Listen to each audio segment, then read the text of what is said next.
തീ വേനലിൽ പൊള്ളാതെ നീർ പെയ്തു നീ ചെയ്യാതെ ഞാൻ കമ്പിളി പോലെ നിന്നെ പുണരോ ഞാൻ നിന്നുടെ മാറത്തു മെല്ലെ വേരുകളാഴ്ത്തിടാം നിൻ ഹരിത പരവതാനിയാവാ കാലം കൂട്ടുനിന്നില്ലെങ്കിലും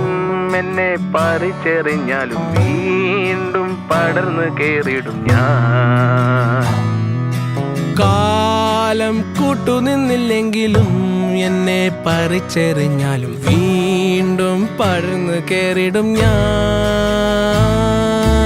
എന്തിനി വേഗം ഇത്തിരി നേരം എന്തിനി വേഗം ഇത്തിരി നേരം പറ്റിപ്പിടിച്ച് ഞാൻ നിന്നോട്ടെ നിന്നുടെ മൃദുല പ്രതലമധിക മധുരമതിമനോഹരം